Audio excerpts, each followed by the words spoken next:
महाप्रलयकाले च नष्टे स्थावरजङ्गमे आसीत्तमोमयं सर्वम् अनर्कग्रहतारकम्। केवल तमोमय, केवल अंधकार अंधकार घना अंधेरा छाया हुआ था प्रलय काल में। अनर्क ग्रह तारकम, न सूरज का दर्शन, न चंद्रमा का दर्शन, न अन्य अन्य तारों का दर्शन हो पा रहा था। केवल अंधेरा। अचंद्रमनहोरात्रम अनग्न्यनिल भूजलम अप्रधानम वियच्छून्यम अन्य तेजो विवर्जितम। उस प्रलय काल का वर्णन करते हुए सूत जी कहते हैं, ब्रह्मा जी कहते हैं, अचंद्रम, ना तो चंद्रमा उस समय और न ही रात न दिन, अनहोरात्रम अनग्ननिल भूजलम, ना तो आकाश है, न वायु है, न अग्नि है, न जल है, न पृथ्वी है, यह कुछ नहीं था। अप्रधानम वियच्छून्यम अन्य तेजो विवर्धनम।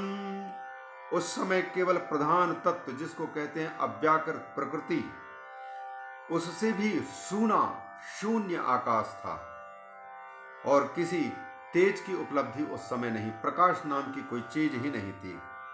अन्य तेजो विवर्जितम, अन्य तेज से रहित, अर्थात कोई तेज नहीं था। अदृष्टत्वादिरहितम शब्द स्पर्श समुज्झितम, अदृष्ट आदि भी का अस्तित्व नहीं था। भाग्य जिसको कहते हैं, दैव। अशब्द स्पर्श, शब्द नहीं, स्पर्श नहीं, रूप नहीं, गंध नहीं, रस नहीं, कुछ नहीं था। ये तन्मात्राएं कुछ नहीं थी उस समय पर। अव्यक्त गंध रूपम च रसत्यक्तमदिङ्मुखम, दिशाओं का भान ही नहीं था उस समय, क्योंकि जब सूरज नहीं है तो फिर पूर्व किसको कहेंगे, दक्षिण किसको कहेंगे। चंद्रमा नहीं है, नक्षत्र नहीं है, तारे नहीं हैं, और इन्हीं को देख करके दिशाओं का अनुमान लगाया जाता है, यह पूर्व दिशा या दक्षिण दिशा या उत्तर दिशा। जब यही नहीं है तो फिर अदिङ्मुखम, दिङ्मुख, दिशाओं का मुख पता नहीं लग रहा था। इत्थम सत्यंध तमसे सूची भेद्ये निरंतरे, इस प्रकार से घना अंधेरा था, सूची भेद्य, इतनी बारीक घना अंधेरा छाया हुआ था कि सब जगह में अंधेरा ही अंधेरा था। उस समय पर तत्सद ब्रह्मेति यत् श्रुत्वा सदेकं प्रतिपद्यते, उस समय केवल केवल तत्सत ब्रह्म, इस श्रुति में जिसको सत कहा गया है, सत सुना गया है, एकमात्र वही शेष था प्रलय काल में। वही, जैसे गहरी नींद में चले जाने पर एक अकेले हम रहते हैं, बाकी सब के सब प्रलय को प्राप्त हो चुके होते हैं, तो वैसे ही तत्सत ब्रह्म इति श्रुत्वा, श्रुतियों में जिस परमात्मा को तत्सत ब्रह्म इस नाम से जाना जाता है, वर्णन किया जाता है, केवल उसकी मात्र सत्ता थी।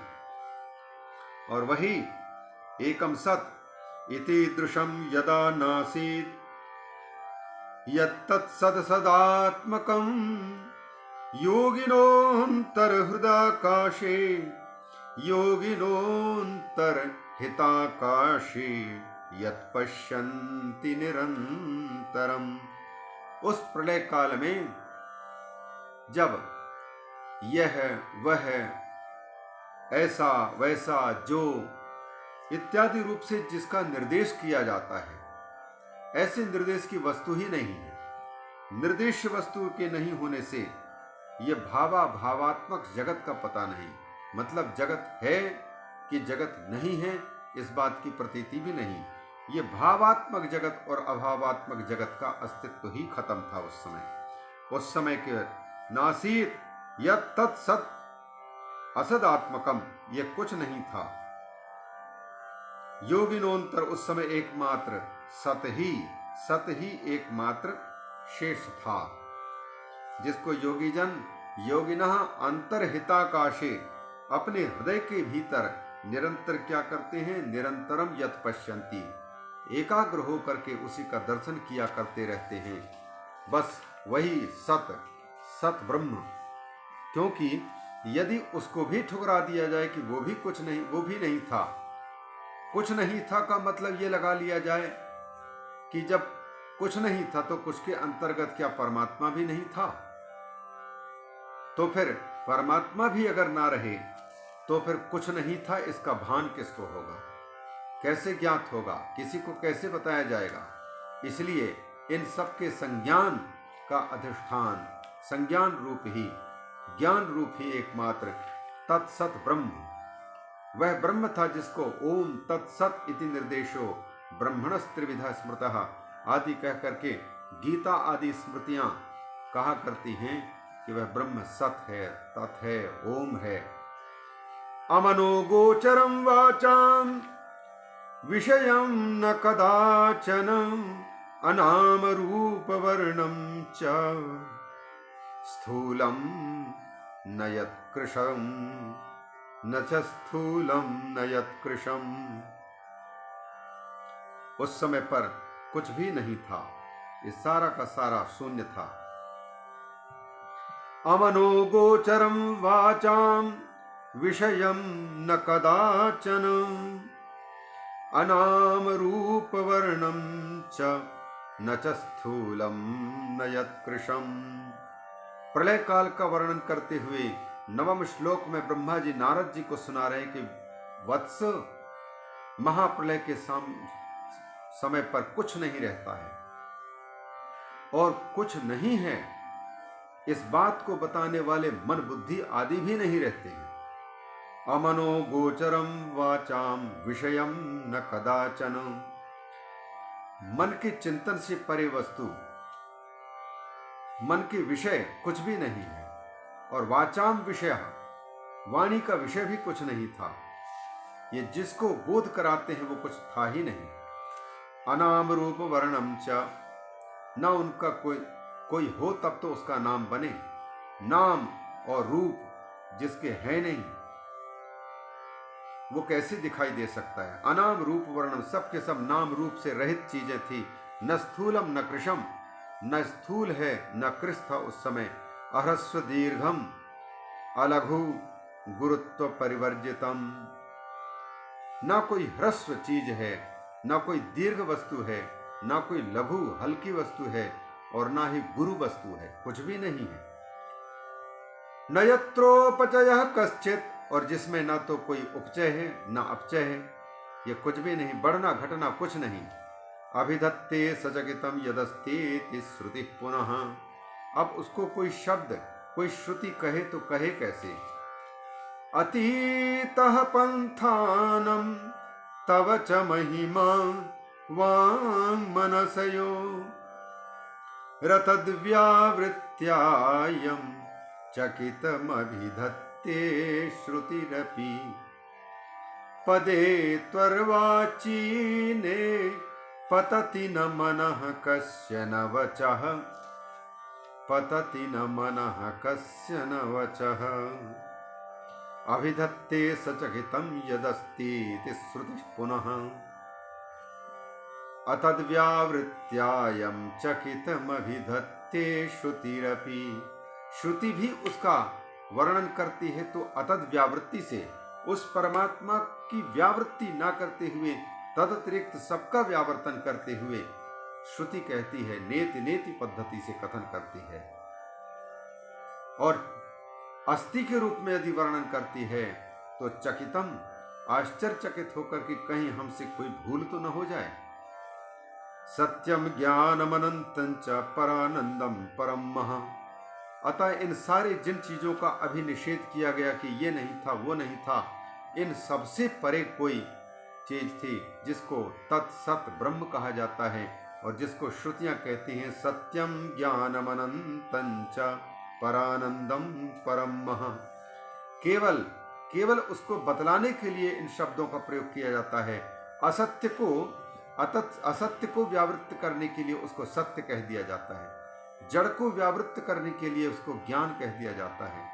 लिमिटेड को, सीमित को हटाने के लिए अनंत कह दिया जाता है और क्षुद्र आनंद को अलग करने के लिए उसको परानंद कह दिया जाता है। अंधकार को, अज्ञान को अलग करने के लिए उसको परम ज्योति कह दिया जाता है। वो वस्तु थी जिसके रहने पर ये सारे के सारे जागतिक व्यवहार में आने वाली चीजों का अभाव था उस समय। सत्यम ज्ञानमनंतं च परानंदम परम महा। केवल केवल ज्योतिर्मय प्रकाश। इसीलिए हमारे संत जन अरदास करते हुए कहते हैं, प्रार्थना करते हैं परम ज्योति स्वरूप का। हरि ओम तत्सत, हरि ओम तत्सत, हरि ओम तत्सत। एक ओम अखंड सत्स्वरूप ज्योति स्वरूप श्री परमात्मा के पावन चरण कमलों का ध्यान धर के गाजो जी। जगत गुरु श्री चंद्र हरि सत्स्वरूप ज्योति स्वरूप सत्यम ज्ञानम अनंतम ब्रह्म, इस रूप से। और वह कैसा है जिसमें यह सब नहीं विराजमान है, अर्थात नहीं कहलाने वाले, जिसका निषेध किया जा सकता है, वो जिस पर टिका हुआ है, वो टिका हुआ, टिकाऊ, स्थायी, पारमार्थिक वस्तु कौन, वो कैसे हैं? अप्रमेयम अनाधारम, किसी प्रमा का विषय नहीं, और अनाधारम, उनको आधार देने वाला कोई नहीं, बल्कि सबके आधारभूत वही स्वयं है। अविकारम, विकृति उसकी कुछ नहीं, वो निर्विकार, सारी विकृतियां उनमें कल्पित हैं। अनाकृति, उनका कोई आकार नहीं जिसके फोटो खींची जा सके। निर्गुणम योगी गम्यम च, सत्वगुण, रजोगुण, तमोगुण, इन तीनों गुणों से युक्त तो प्रपंच है, प्रकृति है, प्रधान है, माया है, और उनके द्वारा रचित यह संपूर्ण जगत है। लेकिन वह तो निर्गुण है, सत्वगुण, रजोगुण और तमोगुण से परे एक अकेला वो सत्व था, तथ्य, जो कि उसको अनुभव करने के लिए फिर मन, बुद्धि, चित्त, अहंकार आदि की तो जरूरत ही नहीं है। योगी गम्यम, केवलम, जो योगी लोग उनके साथ में एक ही भाव को प्राप्त होकर के अनुभव करते रहते हैं। सर्वव्याप्येक कारकम, और वो एक जगह पर रहने वाली चीज नहीं, बल्कि ठसाठस सब कुछ उसी में है। सर्वव्यापी, सबको व्याप्त करके स्थित है, वही रहता है प्रारंभ में। एक कारणम, सभी कारणों के परम कारण वही है। यन्माया वशवर्ति विश्वमखिलम ब्रह्मादिदेवासुरा, यत्सत्त्वादमृषैव भाति सकलम रज्जौ यथा हेर्भ्रमः, यत्पादप्लवमेकमेव हि भवाम बोधे स्थितिर्षावताम्, वन्देऽहं तमशेष कारण परम रामाख्यमीशं हरिं, वन्देऽहं तमशेष कारण परम रामाख्यमीशं हरिं। गोस्वामी तुलसीदास जी ने जिसको राम कहकर के पुकारा, वही परमात्मा तत्व एकमात्र रहता था, रहता है वो उस समय। एक कारकम, एक कारणम, सभी कारणों के परम कारण एकमात्र अद्वितीय वही है। अद्वितीयम अनाद्यंतम अविकाशम चिदात्मकम, निर्विकल्पम निरारंभम निर्मायम निरुपद्रवम। उनके कोई विकल्प उसमें नहीं, कोई विशेषता उनमें नहीं, निर्विशेष, कोई विकल्प नहीं, इसलिए निर्विकल्प। और सबके आरंभ होते हुए भी वो किसी के आरंभ नहीं, सबके आरंभ होते हुए भी उसका आरंभक कोई नहीं, अर्थात उनका कोई पिता नहीं, निरारंभम। सारा जगत तो प्रकृति जन्य, माया जन्य, सारा का सारा मायावी है, माया से युक्त है, पर वो निर्मायम, मायातीत है, निरुपद्रवम, कोई उपद्रव नहीं है, किसी प्रकार के लेप नहीं है, और उनके समान कोई दूसरा नहीं होने से वह अद्वितीयम, अनादि अंतम, अनाद्यंतम, उनके कोई आदि नहीं, कोई अंत नहीं, सबके आदि वही और सबके अंत भी वही।